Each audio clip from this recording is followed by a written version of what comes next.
요한일서 1장부터 지금 4장에 나오는 말씀을 우리가 같이 생각하는 과정에서 제일 많이 듣는 단어가 있죠. 무엇입니까?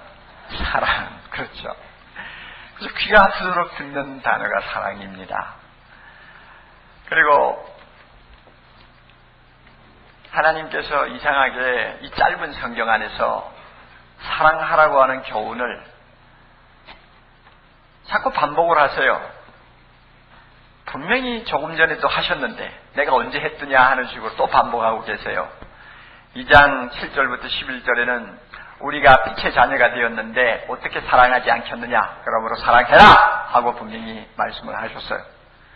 그 정도 하면 되실 것 같은데 또 한 장 뛰어넘어서 3장에 와가지고 13절부터 24절까지는 우리가 영원히 사는 생명을 얻은 주의 자녀가 되었는데 어떻게 사랑하지 않겠느냐. 사랑은 죽음이니라, 사랑은 어두움이니라, 영원한 생명을 가진 자는 사랑해야 한다.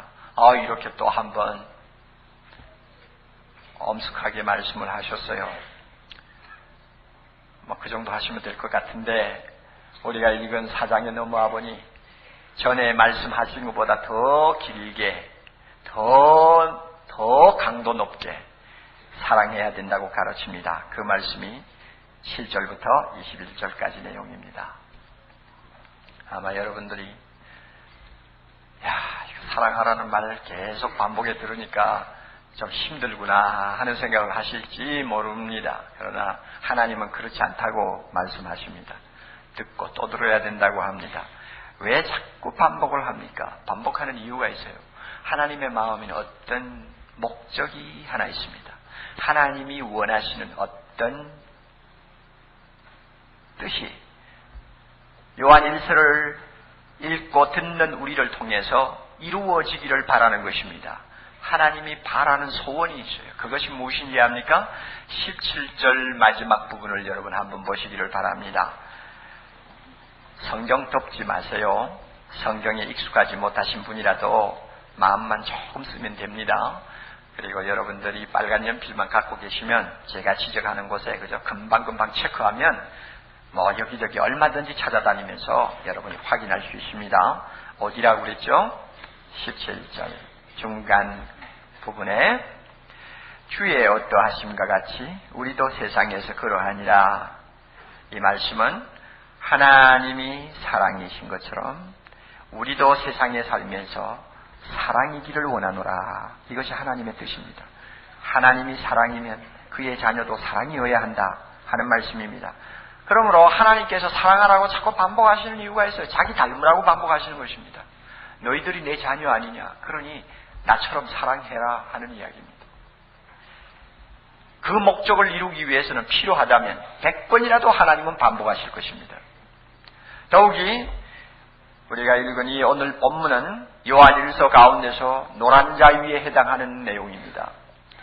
노란 자이라고 해도 좋고 핵심이라고 해도 좋고 요한일서의 피크라고 해도 좋고 무슨 표현을 해도 좋습니다. 하여튼 가장 중요한 본문이라는 이야기입니다. 왜 그런가 하면은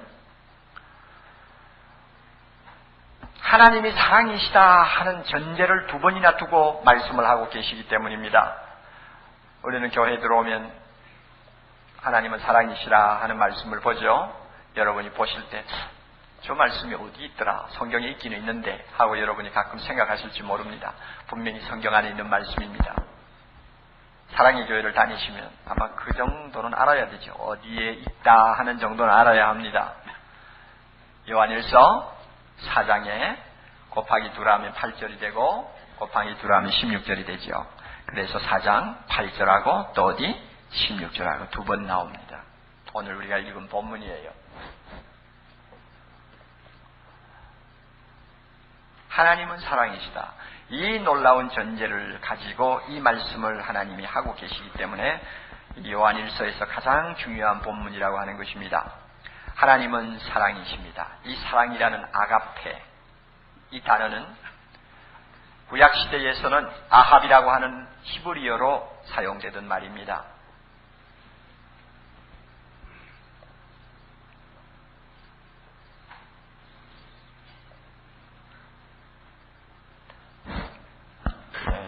됐어요.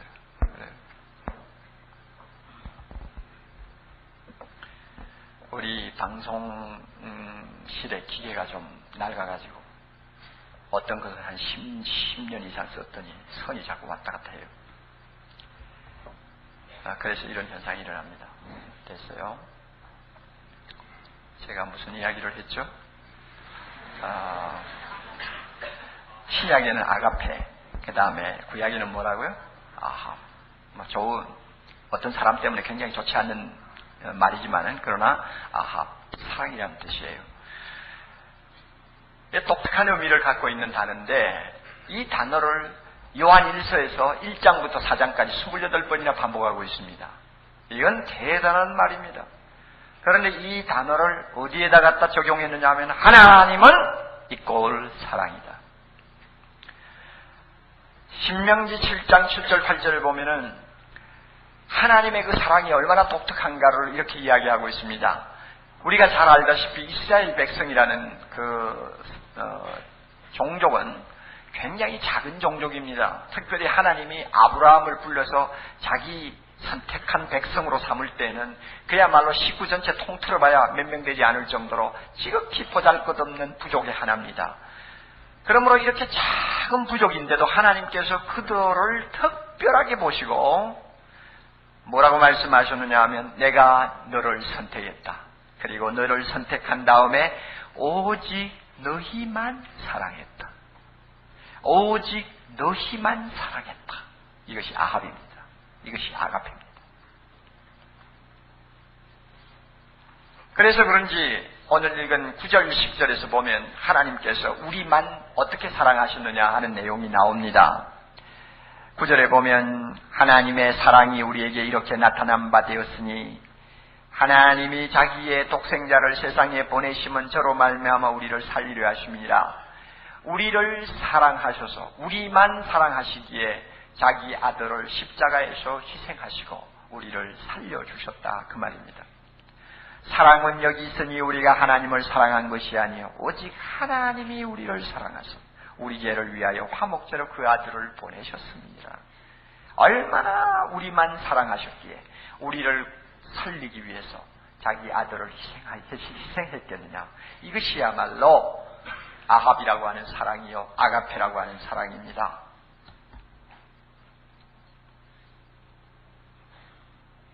그래서 이 아가페의 사랑을 한마디로 이렇게 요약을 합니다. 10절에 나와 있죠. 한번 보세요. 중요합니다. 사랑은 여기 있으니, 이 말은 사랑이 여기저기 있다는 말이 아니에요. 진짜 사랑은 이것밖에 없다 하는 이야기입니다. 진짜 사랑은 이것밖에 없다. 그러면 그 사랑은 어떤 것입니까? 우리가 하나님을 사랑하지 않았는데, 우리가 하나님을 사랑한 것이 아닌데, 그 다음에 뭐요? 오직 하나님이 우리를 사랑하셨어요. 이것입니다. 이것이 아가페입니다. 나는 하나님 사랑하지 않았는데 하나님이 먼저 우리를 사랑하셨어요. 자격 없는 우리를 무조건 끌어안아 주셨어요. 그러므로 아가페라고 합니다. 그러므로 이 사랑을 일컬어서 무엇이라고 하느냐? 무조건적인 사랑, 희생적인 사랑, 신적인 사랑이라고 말합니다. 하나님이 먼저 우리를 사랑하셨기에 하나님은 사랑의 원천입니다. 진짜 사랑은 하나님으로부터 시작한 것입니다. 그 사랑이 우리에게로 흘러넘쳤습니다. 이런 의미에서 하나님은 사랑이시다. 이렇게 말씀합니다. 하나님은 사랑이십니다. 이 중요한 전제를 앞에 두고 오늘 본문을 이어가기 때문에 요한일서에서 가장 중요한 말씀이다 하고 제가 소개를 하는 것입니다. 이 정도 해도 됩니다. 여러분 진짜 사랑을 발견하셨습니까? 우리 중에 대부분은 예수 그리스도를 믿음과 동시에 하나님이 정말 사랑이라는 것을 알았습니다. 그래서 처음에 예수 믿을 때는 잘 몰랐고 그저 하나님이 날 사랑하셨다 하는 것만 가지고 고백하고 그러니 하고 생각을 하고 살았지만 신앙의 경력이 쌓이고 성경을 점점 알게 되고 하나님의 은혜가 무엇인지 조금씩 맛을 보기 시작하면서 그 하나님의 사랑이 내 마음에서 점점 수위가 높아가는 것을 우리는 느낍니다. 아멘. 안 느껴요? 느끼죠? 하나님의 사랑이 점점 내 마음에서 수위가 높아갑니다.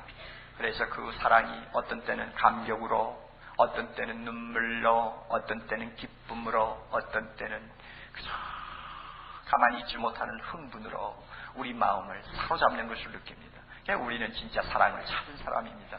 하나님을 찾았기에, 사랑이신 하나님을 찾았기에 참 사랑을 맛을 보았고 그 사랑을 즐기고 사는 사람입니다.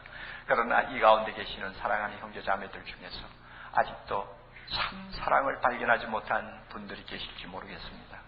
우리는 얼마나 사랑을 갈구합니까? 그래서 사람을 따라다녀 보기도 하고, 사람에게 생명을 걸고 맹세도 해보고, 어떤 사람에게 큰 기대와 꿈을 가지고 매달려 보기도 했지만, 우리가 세상을 10년, 20년 살면서 점점 인생이 무엇인가를 알았을 때 사랑의 쓴맛을 보기 시작한 것도 저나 여러분이나 똑같을 것이라고 생각합니다. 그렇게 내 마음을 가득히 채워주기를 바랐던 그 어떤 사랑은 낙엽처럼 아무 쓸모가 없이 날아가 버리고 말았다는 것을 우리는 잘 압니다. 그래서 모든 인간들은 하나님을 멀리하고 사는 이상 사랑이 무엇인지를 알지 못하고 한평생 살다가 끝나는 불쌍한 존재들입니다. 사랑하며 신기루를 쫓다가 결국은 손에 쥐어보지도 못하고 인생을 끝맺는 불행한 자가 됩니다. 여러분 가운데 만약에 이런 분이 계시면 오십시오. 사랑은 여기 있습니다. 하나님에게 있습니다. 그 하나님에게 여러분의 마음을 여십시오. 그리고 여러분의 마음을 열고 솔직하게 하나님의 사랑을 보여달라고 하십시오. 하나님은 틀림없이 여러분의 마음속에 헤아릴 수 없는 사랑의 샘나가 결국은 손에 쥐어보지도 못하고 인생을 끝맺는 불행한 자가 됩니다. 여러분 가운데 만약에 이런 분이 계시면 오십시오. 사랑은 여기 있습니다. 하나님에게 있습니다. 그 하나님에게 여러분의 마음을 여십시오. 그리고 여러분의 마음을 열고 솔직하게 하나님의 사랑을 보여달라고 하십시오. 하나님은 틀림없이 여러분의 마음속에 헤아릴 수 없는 사랑의 샘이 솟도록 인도해 주실 것입니다. 하나님은 사랑이십니다. 이 정도만 하면 오늘 설교 끝나도 될 것 같아요.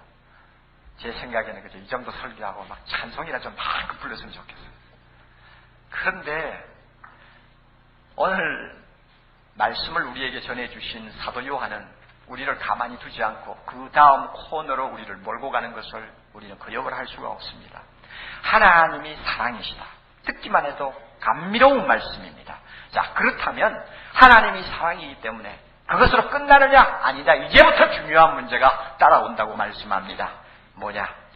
세 가지를 가지고 사도 요한은 우리를 숨도 못 쉬게 몰고 가는 것을 봅니다. 막 그저 한마디로 이렇게 말할 수 있습니다.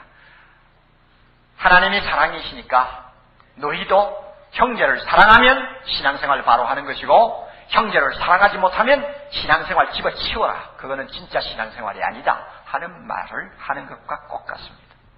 밤낮 없이 아버지하고 부르는 하나님이 사랑이신데 너는 날마다 미워하고 날마다 증오하고 갈등하고 싸우고 그래가지고 무슨 하나님의 자녀냐. 그만두라 하는 말이 이 말씀 속에 있어요. 이 본문의 말투는 굉장히 부드러운 것 같지만은 속에는 칼을 가지고 있어요. 우리가 그걸 놓치고 지나갈 수가 없습니다. 굉장히 논리적으로 우리를 코너에 몰아넣고 있습니다. 여러분, 밤낮 없이 술이나 먹고 가을지자 걸음을 걸으면서 대문을 열고 들어오는 술주정뱅이의 아버지를 모시고 있는 아들이 뭐 술집에 가서 술 한잔 먹었다고 해서 그게 무슨 흠이겠어요. 뭐 아버지도 뭐 밤낮 없이 술 가지고 사시는 분인데 내가 뭐 한 잔 마셔도 어때? 내가 좀 취하면 어때? 괜찮아요. 그러나 세상의 성자로 소문난 어느 목사의 아들로 태어나고 자란 사람이 술집에 가서 앉아있다면 그것은 이제 문제가 심각해집니다. 아버지는 평생 술잔을 한번 손에 들어보지도 못한 분인데 아들이라는 자식이 술집에 가서 막걸리를 마시고 있다. 이건 문제가 있는 거예요. 고통이 훨씬 더 심하게 그의 마음에 다가올 수가 있습니다. 제가 지도하던 대학생들 중에 한 명이 그랬죠. 시골에 살다가 서울대학 들어가서 기분 좋게 이제 아버지 그늘에서 벗어나니까 주일날 여러분 종치는데 막걸리 집에 앉아가지고 술잔을 기울이면서 하고 마시단 말이에요. 그리고 속으로 주일날 예배당에 가서 얼마나 예배만 드렸는데 11시에 종소리 들으면서 술 마시니 그 기분도 보통 아니고 마셨어요. 한 잔 마시고 기분이 안 좋아요. 왜 안 좋으냐? 아버지 얼굴이 자꾸 눈앞에 떠올라요. 그러니까 마음이 아프잖아요. 그러니까 마음 아파 한 잔 또 마셔. 그 다음에 야, 이거 어쩌지? 오늘 예배를 봐야 되는데 시간은 늦었고 애써 모르겠다. 홧김에 또 한 잔. 이러다가 보니까 어지간히 취했어요.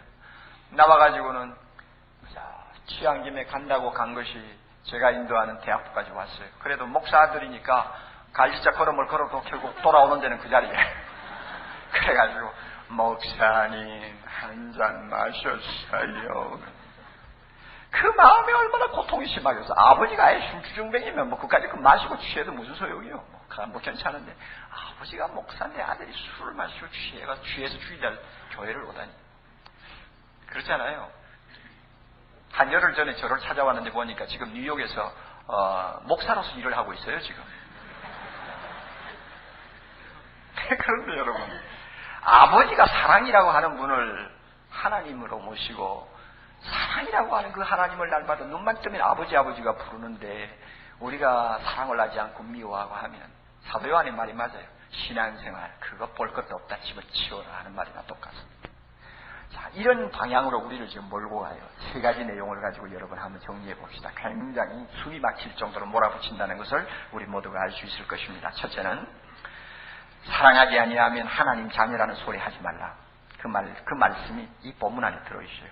자, 7절 한번 봅니다. 사랑하는 자들아, 우리가 서로 사랑하자. 사랑은 하나님께 속한 것이니 사랑하는 자마다 하나님께로서 무엇입니까? 낫다. 하나님의 자녀다 그 말입니다. 하나님한테서 낫다. 그렇다면 거꾸로 한번 돌려봅시다. 사랑하지 않는 자마다 하나님에게서 뭐요? 나지 않았다. 하나님 자식이 아니다 하는 이야기입니다. 기가 막힌 이야기죠. 이 말씀을 보면서 이거 좀 이상한 이야기다. 여러분이 아마 그렇게 생각할지 모릅니다. 왜냐하면 우리가 중생받는 것은 믿음으로 되는 것입니까? 사랑으로 되는 것입니까? 믿기만 하면 하나님의 자녀로 태어나죠. 믿기만 하면 우리는 하나님의 자녀가 됩니다. 다른 조건이 없어요. 믿기만 하면 성령께서 우리를 하나님의 자녀로 거듭나게 하십니다. 그런데 오늘 본문 보니까 사랑하지 아니하면 하나님의 자녀로 태어났다는 소리 못한다. 사랑하는 자라야 하나님에게서 낫다 합니다. 그럼 이거 모순이 아니냐 이렇게 생각할지 모릅니다. 그러나 여러분 모순이 아닙니다.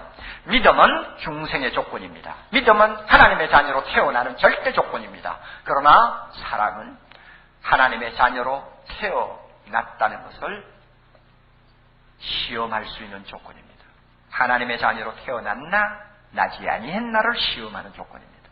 그러니 내가 믿습니다 주여 그러므로 나는 하나님의 자녀가 되었습니다 아무리 소리쳐도 사랑하지 아니하면 하나님의 자녀로 태어났다는 것을 입증할 수 없는 사람일 수 있기 때문에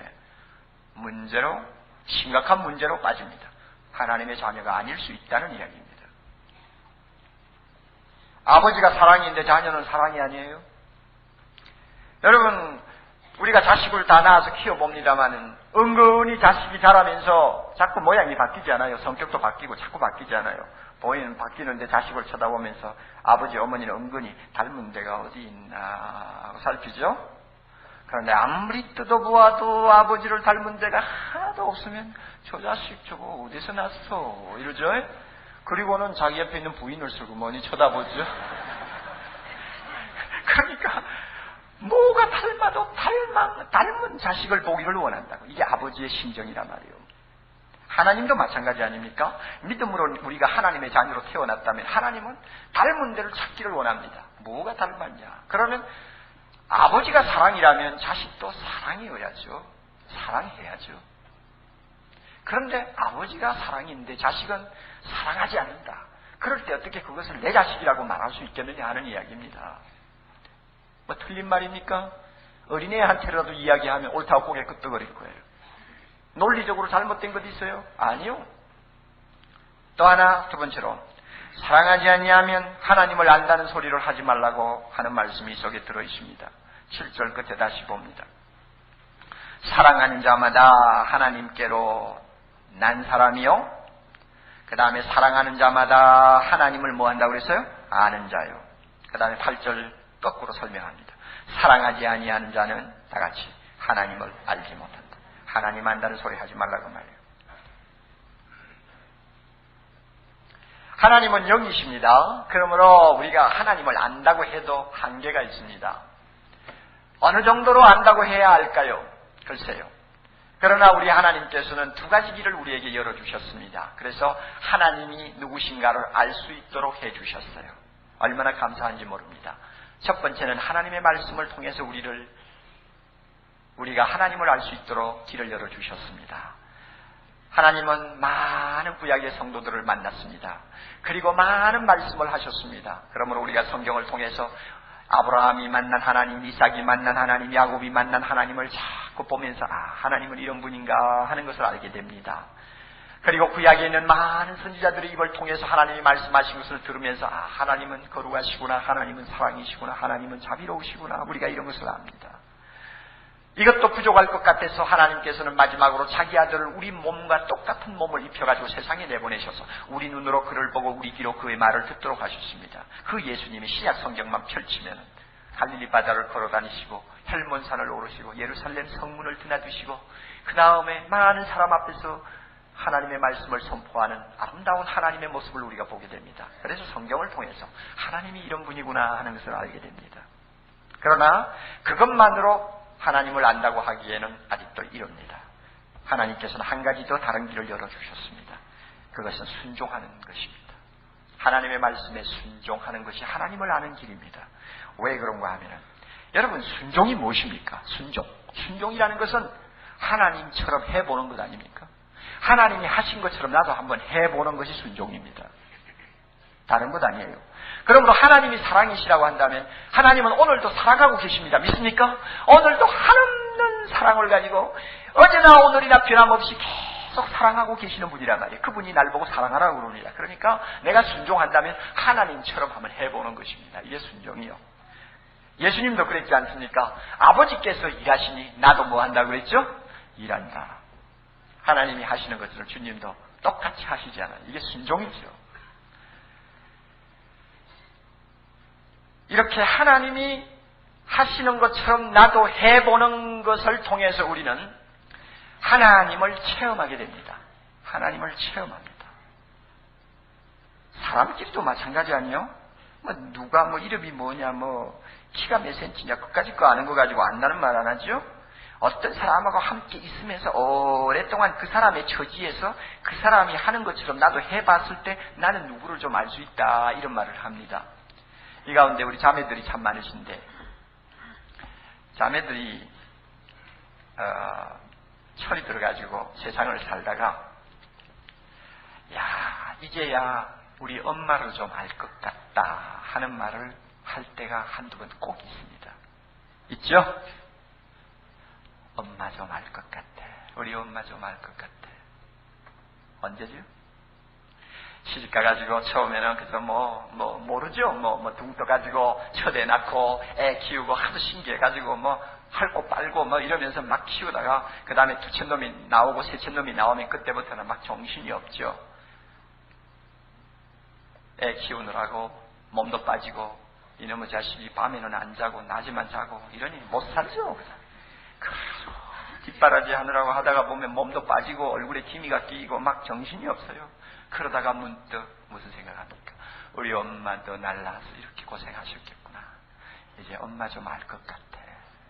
그러다가 눈에 눈물이 피 돌기도 하고 갑자기 전화기를 대고 엄마를 찾기도 하고 그러죠. 안 그랬어요? 안 그랬으면 여러분 너무 쌀쌀 맞은 사람들이에요.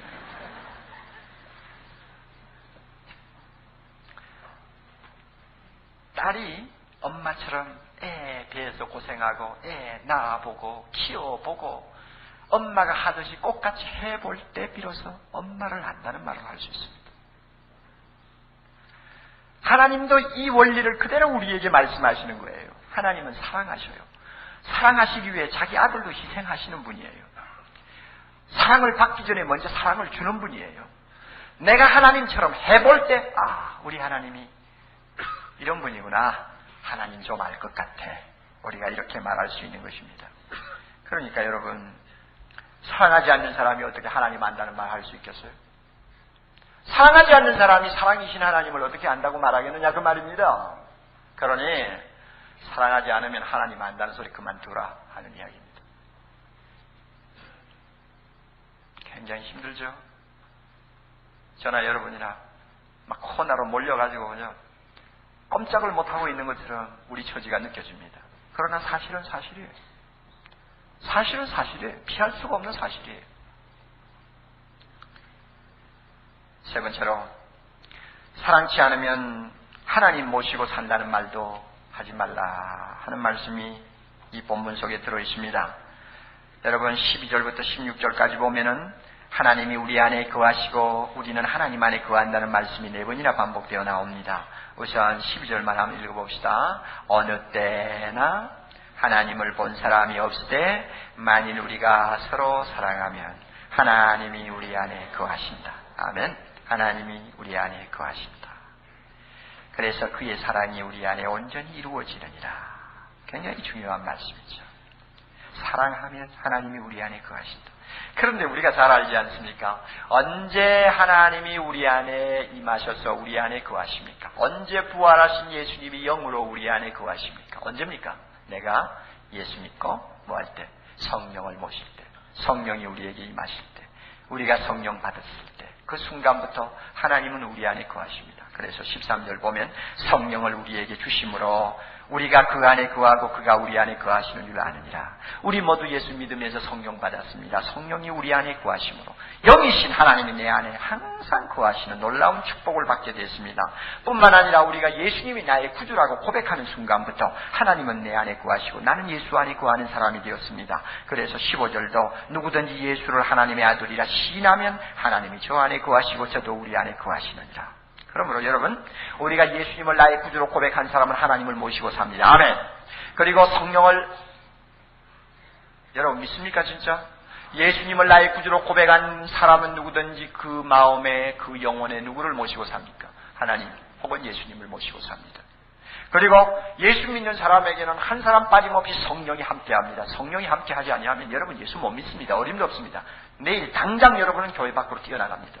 왜? 우리 인간 본성은 그렇습니다. 성령이 우리를 꽉 붙들고 감동을 주시니까 주일이면 교회 나오고 집에 가면 성경 읽고 그래도 나는 예수 믿는다 하는 말을 하는 것이지, 성령이 완전히 우리에게 떠나버리시면 우리는 금방 교회 밖에서 세상 사람과 똑같은 사람으로 바뀝니다.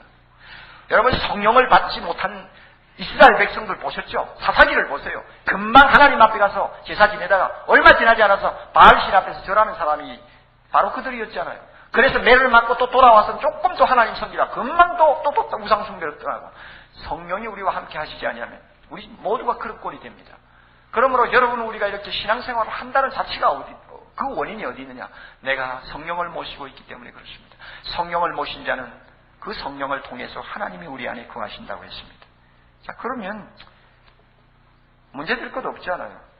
그런데 오늘 주신 말씀을 보면 만일 우리가 서로 사랑하면 하나님 안에 하나님이 우리 안에 거하신다고 말합니다.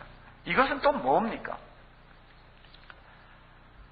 믿음으로 하나님이 내 안에 거하시는 것을 고백하는 것도 중요하고, 내가 성령을 모시고 있기 때문에 하나님이 내 안에 계신다는 것을 확신하는 것도 중요하고, 그래서 하나님은 내 안에 계시고 예수님은 내 안에 나와 함께 거하신다고 항상 그러니 하고 생각하는 것도 중요하지만, 그러나 그것보다도 사도 요한은 한 걸음 더 나가라고 합니다.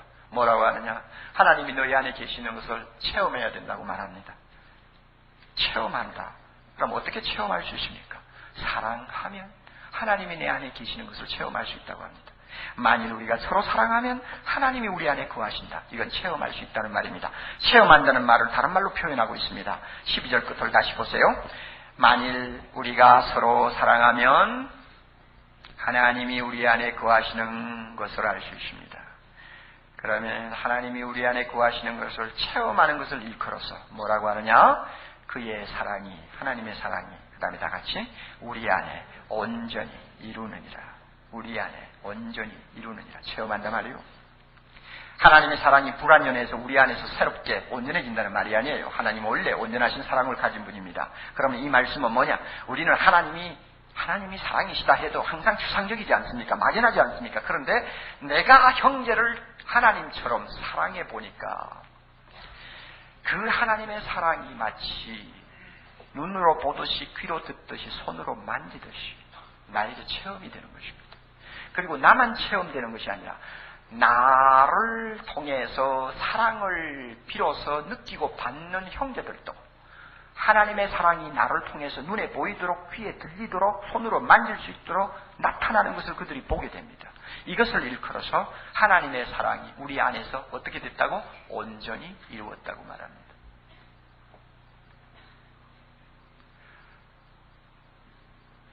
하나님은 사랑이십니다. 그러므로 그 사랑이신 하나님이 내 안에 계시면 나를 통해서 그 하나님은 밖으로 투영되게 되어 있습니다. 하나님은 우리는 숨겨두고 살 수 없습니다. 1장 5절에 보면 하나님은 빛이라고 그랬어요. 여러분 빛을 숨길 수 있습니까? 예수님께서 말씀하시기를 산 위에 있는 동네가 숨기우지 못할 것이요. 밤에 이스라엘 나라는 언덕 위에 동네가 많죠. 밤 되면은 창문마다 불빛이 환하게 밖으로 나옵니다. 그 마을을 어떻게 가릴 수 있겠어요? 손수건으로 가리겠어요? 팔을 벌려 가리겠어요? 마치 빛이신 하나님이 우리 안에 거하신다면 우리가 그 하나님을 숨겨놓을 수가 없다. 마찬가지로 사랑이신 하나님을 내 마음에 모시고 산다면 그 하나님을 내가 숨겨놓고 안 계시는 것처럼 할 수가 없다는 말입니다. 하나님은 위대하십니다. 하나님은 광대하십니다. 하나님의 사랑은 이 세상에서 가장 강렬한 능력을 갖고 있습니다. 그 원자 폭탄보다 더 강한 사랑의 존재가, 사랑의 원천이 내 마음에 계신다면 우리가 그걸 숨겨놓고 없는 채 할 수 있습니다. 반드시 드러나게 되어 있습니다. 만약에 사랑이신 하나님을 내 마음에 모시고 산다면서 내가 사랑하지 않고 하나님을 모시지 않는 것처럼 행세할 수 있다면 그 사람은 마치 해를 향해서 손바닥을 가지고 가리는 사람이나 비슷해요. 불가능한 일입니다. 그러므로 무슨 말씀입니까? 하나님이 사랑이신데 그 사랑이신 하나님이 내 마음에 계신다면 어느 구석 어느 구멍을 통해서도 그 사랑의 빛이 밖으로 나오게 돼 있고 그 사랑의 샘이 흘러나오게 돼 있다는 말입니다. 다른 말로 바꾸면 우리가 사랑하지 않으면 안 된다 그 말이에요. 우리 안에 하나님이 계시니까. 그러니 사도 요한의 말이 맞는 것입니다. 아무리 성령 받고 하나님 모신다고 떠들어도, 아무리 내가 예수 믿고 하나님이 내 안에 계시고 주님이 내 안에 계신다고 소리쳐도 사랑이신 하나님을 모신 사람이 사랑하지 아니하면 그거는 모셨다는 말은 거짓말이다 하는 이야기입니다. 진짜 사랑이신 하나님이 그 마음에 계신다면 사랑하지 않고는 못 베긴다는 것입니다. 우리 모두가 얼마나 숨도 못 쉬는 자리까지 몰려 들어갑니까 지금? 사도 요한은 굉장히 논리적인 사람인 것 같아요. 성경 말씀 자체가 논리죠. 피할 수가 없어요. 자, 보세요. 하나님은 사랑이십니다. 그러므로 그 하나님을, 사랑이신 하나님을 우리가 아버지라고 부릅니다. 그런데 사랑하지 않으면서 하나님으로부터 낫다는 소리는 못하고, 사랑하지 않으면서 하나님을 뭐 한다고? 안다는 소리도 못하고, 사랑하지 않는 사람은 또 뭐라고 그랬죠? 하나님을 모시고 산다는 소리도 못한다. 그만큼 사랑이 중요하다는 것입니다.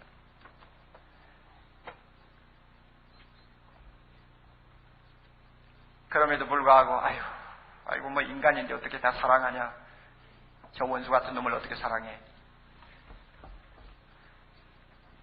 기도는 해줄게. 기도는 해줘. 그러나 사랑은 못해. 우리 가끔 그러잖아. 하도 상처를 입고 정말 막 이가 갈릴 정도의 참 손해를 보면 금방 사랑이 갑니까? 그러니 예수 믿고 나서도 난 사랑은 못해. 기도는 해줄 수 있지만 사랑은 못해. 그럽니다. 그리고는 사랑하지 못해도 인간이니까 예수 잘 믿기만 하면 나는 하나님 앞에 가 설 수 있어, 이렇게 생각하고 한 생을 그저 이럭저럭 보낼 수도 있습니다. 그런데 이럭저럭 보낼 수 있다고 생각하는 사람에게 따끔하게 사도 요한은 또 한마디 합니다. 무슨 말 하는지 알아요? 봅니다. 18절. 사랑 안에 두려움이 없고, 아니요 17절 봅시다. 이로써 사랑이 우리에게 온전히 이룬 것은, 사랑을 우리가 하나님처럼 실천하면 그 말이죠. 우리로 심판날에 무엇을 얻게 합니까? 담대함을 가지게 하려 함이니. 그렇죠? 만약에 우리가 예수 믿으면서 하나님처럼 사랑하면 우리 마지막 주님이 오실 때 심판대 앞에 다 서지 않습니까? 그때에 참 겁없이 당당하게 심판대 앞에 나갈 수 있지만, 만약에 믿는다 하면서 내가 사랑하지 않고 그냥 지나면 나중에 심판대 앞에 나갈 때 오금이 저려서 견디지를 못한다 그 말이에요. 여기서 담대함, 그 다음에 이 18절에 두려움이라는 말이 나오죠. 사랑 안에 두려움이 없고, 그러므로 사랑하면 두려움이 없어지지만 사랑하지 아니하면 두려움이 찾아온다. 어디서 갖는 두려움이냐? 하나님의 심판대 앞에서 우리가 느끼는 두려움이라고 했습니다. 이 두려움은 단어가 굉장히 강한 말입니다. 고문을 당할 사람이 고문대 앞에서 비명을 지르는 그런, 너무너무 겁에 질려가 소리를 지르는 그 정도의 강한 의미가 이 속에 담겨 있어요. 여러분, 나는 예수 믿고 교회 생활 열심히 하면은 그래도 하나님 나라야 들어가지 않겠느냐 하고 생각을 했던 사람이, 그러면서 사랑하지 않고 미워하고 살던 사람이 갑자기 심판대 앞에 섰을 때 나도 모르게 손발이 떨리고 온몸이 그냥 부들부들 떨리고 겁이 나가지고 하나님을 바라볼 수 없을 정도로 되어버린다고 한번 상상을 해보세요. 심각한 문제죠.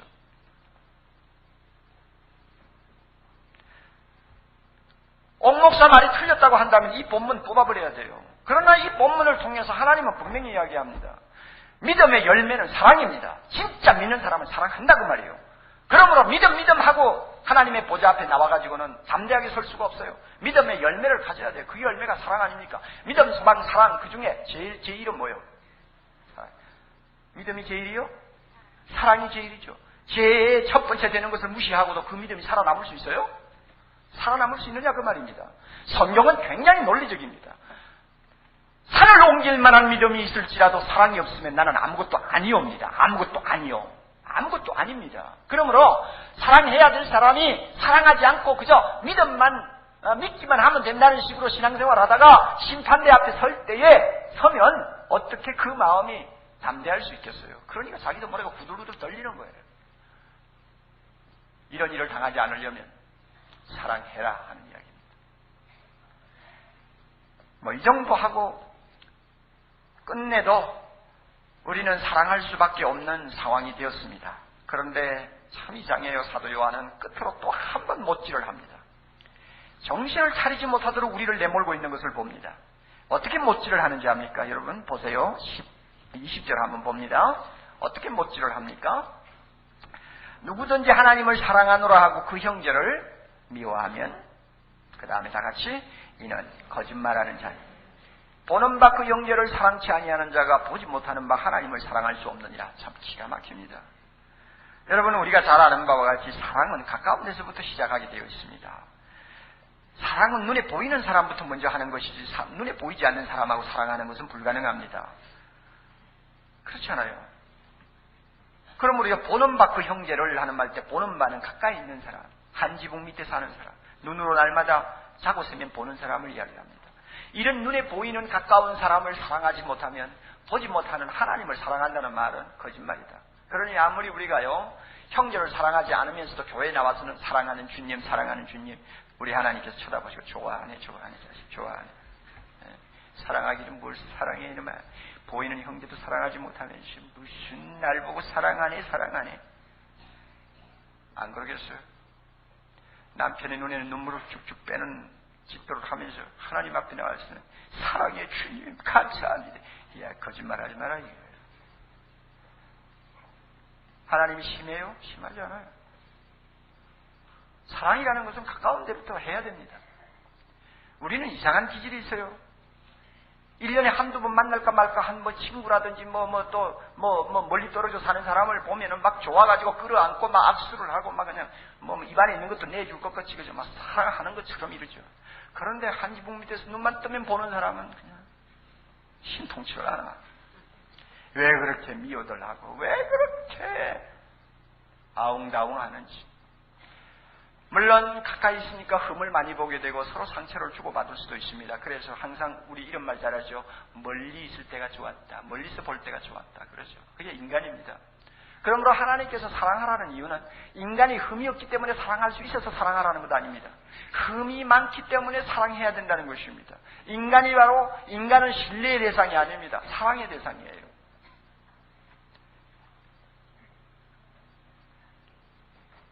따라서 내 눈에 보이는 형제를 사랑하지 아니한다면 하나님 사랑한다는 말이 거짓말입니다. 그럼 뭐 하나님 사랑하지 못하면 어떻느냐 할지 모르지만 여러분 하나님의 사랑 실패하면은 그것은 신앙생활도 끝장입니다. 하나님께서 무엇을 요구합니까? 내 마음을 다하고 목숨을 다하고 뜻을 다하고 힘을 다하여 주 너희 하나님 사랑하라 아닙니까? 이 중요한 사실을 실천하기 위해서는 내가 가까이 있는 형제부터 사랑해야 된다 그 말입니다.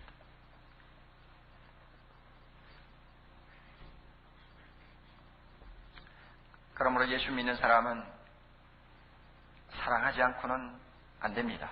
신앙생활 바로 하려면 사랑해야 합니다.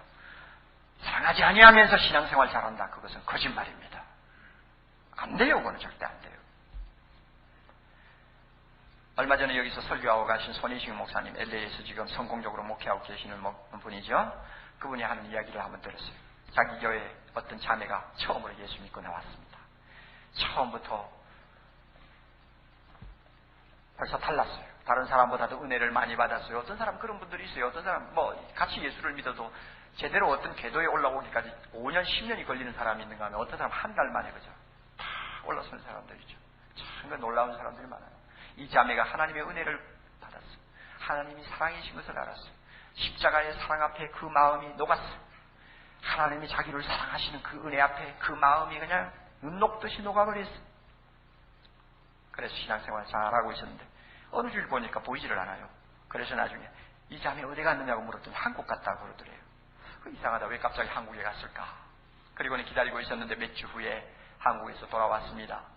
목사님이 찾아서 왜 한국에 뭐 때문에 다녀왔습니까? 그랬더니 그 자매가 목사님을 붙들고 이런 이야기를 했습니다. 목사님, 제가 평생 예수 믿지 않고 살다가 목사님 교회에 와서 참 예수님을 발견하고 하나님의 사랑을 참 내가 마음으로 느끼며 이제 신앙생활을 하게 됐습니다. 그런데 하나님이 나를 사랑하셨고 하나님이 나를 위해 자기 독생자를 십자가에 못 박아 죽이면서까지 자기를 살려주셨다는 그 사실을 발견했을 때 내가 그 놀라운 사랑을 받았다는 사실을 체험했을 때 제일 먼저 걸리는 사람이 하나 있었는데 그것이 자기 언니였다고 해요.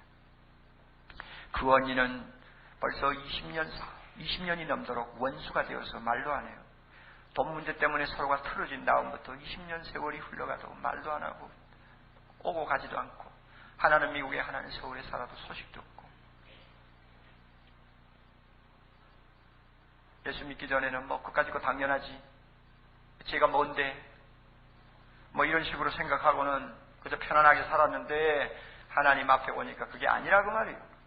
그래서 너무 견딜 수가 없어가지고 비행기표 타고 사가지고는 한국으로 건너갔대요. 가서 언니를 찾아가가지고 언니야, 내가 그동안 언니 미워한 거 잘못했어. 용서해줘. 내가 너무너무 잘못한 것을 예수 믿고 알게 됐어. 언니 용서해줘.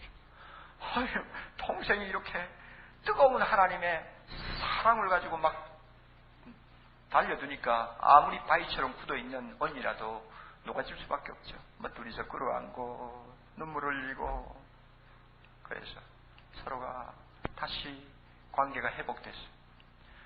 동생이 돌아오고 나서 얼마 후에 언니가 LA를 다니러 왔습니다. 그 언니는 불교통입니다. 그런데 동생에게 와서 동생을 따라 교회를 나왔고 그곳에서 몇 주간 교회를 다니면서 예수님을 고백하게 되었고 예수님을 고백하는 것을 보고 목사님이 너무 기특하고 너무 감격스러워서 세례까지 주었다고 합니다. 여러분, 전도라는 게 별겁니까? 내 안에 계시는 하나님처럼 내가 하나님처럼 하기만 하면 전도가 되는 거예요. 예수를 이제 믿었던 오래 믿었던 간에 내가 정말 하나님의 자녀로 태어났다고 한다면 참으로 내가 하나님을 안다고 말하고 싶으면 정말 내 마음에 하나님을 모시고 산다고 말할 수 있기를 원한다면 사랑 안 하면 안 됩니다. 왜? 하나님은 사랑이시기 때문에 그렇습니다. 우리 중에 미워하는 자가 있습니까? 여러분 집안에만 들어가면은 서로가 마음이 나누어져서 갈등하는 분들이 있습니까? 여러분 그 문제 해결하지 않고는 신앙생활이 정상으로 돌아오지 않는다는 것을 꼭 기억하셔야 됩니다. 하나님은 사랑이십니다. 그렇다면 그의 자녀된 나는 작은 사랑이어야 합니다. 하나님 아버지가 해라고 한다면 아들된 나는 별이라도 되어야 합니다. 하나님은 해인데 나는 조약돌이 될 수가 없고 하나님이 사랑인데 나는 사랑의 부스러기라도 되어야지. 사랑이 아닌 악이 될 수가 없고 미움이 될 수가 없는 것입니다. 오늘 성령께서 우리 모두에게 비록 굉장히 부담스럽고 숨이 막힐 정도의 어떤 표현일지는 모르지만 이것이 성경을 통해 하나님이 우리에게 말씀하시는 참 중요한 진리라는 사실을 꼭 인식하시기를 바랍니다. 그래서 이 시간 성령이 주시는 능력으로 여러분의 마음에 있는 어떤 감정이나 원한이 눈 녹듯이 사라지기를 바라고, 성령의 은혜로 지금까지 미워하던 사람을 하나님처럼 한번 사랑해 보기를 원하고, 하나님처럼 사랑해 봄으로써 자기가 하나님의 자녀된 것을 체험하기를 원하며, 하나님을 아는 체험도 하기를 원하며, 하나님을 모시고 사는 사람의 체험도 하기를 원합니다. 그래서 마지막 날 심판대 앞에 섰을 때 두려움 없이 하나님 앞에서 하나님을 바라볼 수 있는 우리 모두가 되기를 바랍니다. 다 같이 기도하십시오. 자비로우신 하나님 아버지, 하나님은 사랑이십니다. 이 하나님을 우리는 아버지라고 부르고 날마다 기도하고 찬송하고 생각합니다. 하나님을 아버지라고 부르면 하나님과 닮은 데가 있어야 되고, 하나님을 모시고 산다면 이 하나님이 나를 통해서 밖으로 나타나야 되고, 하나님 아버지를 안다고 하면은 그 하나님은 내가 하나님처럼 행동할 때, 순종할 때 알게 된다는 사실을 우리가 다시 한번 배웠사오니 주여 우리 모두 사랑할 수 있게 하옵소서. 하나님처럼 사랑하게 하옵소서. 사랑만 받고 남은 미워하는 마귀의 자식 되지 않도록 우리를 다시 새롭게 주님 손질해 주시고, 마음의 원한이나 상처나 고통을 안고 있는 형제자매들 주께서 그 모든 상처를 다 싸매어 주시고 사랑할 수 있는 능력자로 이 시간 다시 한번 세워 주시옵소서. 예수님 이름으로 기도드리옵나이다.